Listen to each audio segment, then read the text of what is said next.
B2 spirit stealth bomber గురించి కొంచెం లోతుగా మాట్లాడుకుందాం. దీని డిజైన్, ఆ సామర్థ్యాలు, వ్యూహాత్మక ప్రాముఖ్యత చాలా ఆసక్తికరంగా ఉన్నాయి. అవును. ముఖ్యంగా ఆ ఫ్లయింగ్ వింగ్ డిజైన్ ఒకటి, ఆ పైన రాడార్కు అస్సలు దొరకదంటారు కదా. ఖచ్చితంగా అదే దాని ప్రత్యేకత. సరే, మరి దీని కథేంటో కొంచెం వివరంగా చూద్దామా? తప్పకుండా. ఇప్పుడు దీని ముఖ్య ఉద్దేశం ఏంటంటే, సాంప్రదాయిక ఆయుధాలు గాని లేదా అణు ఆయుధాలు గాని శత్రువులకు అస్సలు తెలియకుండా మోసుకెళ్లడం. అవును, ముఖ్యంగా వాళ్ల గగనతలంలోకి చొచ్చుకుపోయి. అంతే. ఆ ఫ్లయింగ్ వింగ్ డిజైన్ దీనికి చాలా హెల్ప్ అవుతోందంటున్నారు. అంటే తోకలాంటివి లేకపోవడం. అవును, ఆ నిలువుగా ఉండే తోక వర్టికల్ స్టెబిలైజర్ రాడార్ సిగ్నల్స్ని బాగా రిఫ్లెక్ట్ చేస్తుంది. అది లేకపోవడం పెద్ద ప్లస్ పాయింట్. దానికి తోడు రాడార్ సిగ్నల్స్ను పీల్చుకునే మెటీరియల్స్ వాడారట కదా. అవును, రాడార్ అబ్జార్బెంట్ మెటీరియల్స్ అంటారు. అది కూడా చాలా ముఖ్యం. ఇంకా వేల మైళ్ళు ఆగకుండా వెళ్ళగలదట. ఇక్కడే అసలు విషయం ఇంకా ఇంట్రెస్టింగ్గా మారుతుంది. నిజమే. విమానయాన చరిత్రలో ఇదొక మైలురాయి లాంటిది.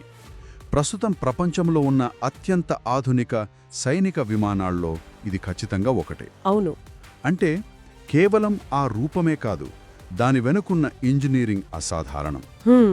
ఇక్కడ ఇంకో ఆసక్తికరమైన విషయం ఏంటంటే, ఆ ఫ్లయింగ్ వింగ్ ఆకారం, ఆ ప్రత్యేక మెటీరియల్స్, ఇంజిన్లను లోపల అమర్చటం, ఇవన్నీ కలిపి రాడార్ తెర మీద ఇది చాలా చిన్న చుక్కలాగా లేదా అసలు కనపడకుండా చేస్తాయి. ఓ, ఎంత అంటే చాలా ఆధునిక రక్షణ వ్యవస్థలు కూడా దీన్ని గుర్తించడం కష్టమన్నమాట. ఆ ఇంజన్ల వేడిని కూడా తగ్గించే టెక్నాలజీ వాడారు. అంటే ఇన్ఫ్రారెడ్ సెన్సార్లకు కూడా చిక్కడం కష్టమేనా? చాలా వరకు కష్టమే. దాదాపు అదృశ్యంగా వెళ్ళగలదు అనుకోవచ్చు. అద్భుతం. మరి దాని రేంజ్ సంగతి? 1000 మైళ్ళు అన్నారు కదా, ఇంధనం లేకుండానేనా? అవును, ఇంధనం నింపుకుండానే సుమారు 7000 మైళ్ళు, అంటే దాదాపు 11,000 కిలోమీటర్లు. అది చాలా ఎక్కువ దూరం. ఓహ్.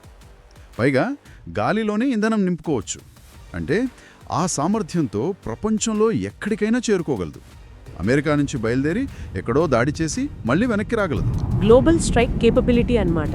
ఖచ్చితంగా. మరి ఇంత సంక్లిష్టమైన విమానాన్ని నడపడానికి ఎంతమంది కావాలి? 2 సరిపోతారా? ఆశ్చర్యంగా అనిపించినా అవును, కేవలం 2 పైలట్లుంటారు. ఒకరు కమాండర్, ఇంకొకరు పైలట్. ఓకే.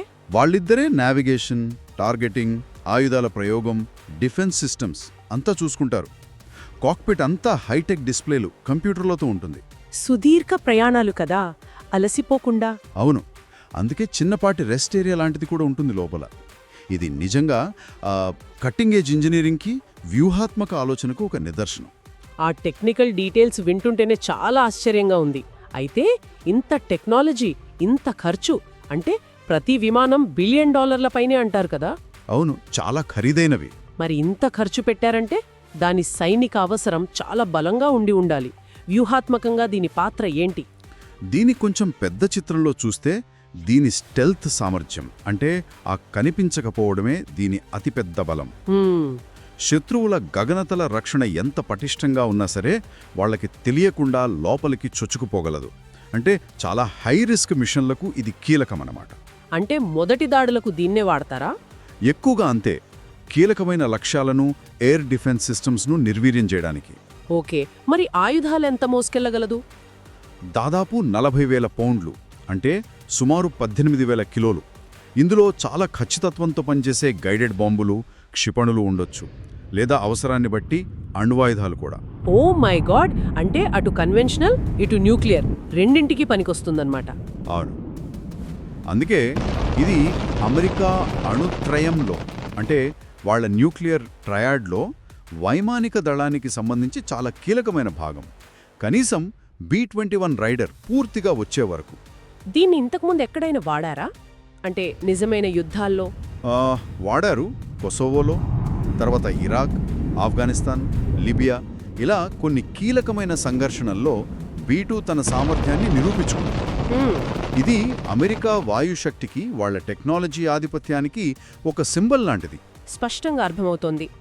ఆధునిక engineering, stealth technology, long range, భారీ పేలోడ్, ఇవన్నీ కలిపి B-2ని నిజంగా ఒక స్పెషల్ వెపన్ చేశాయి.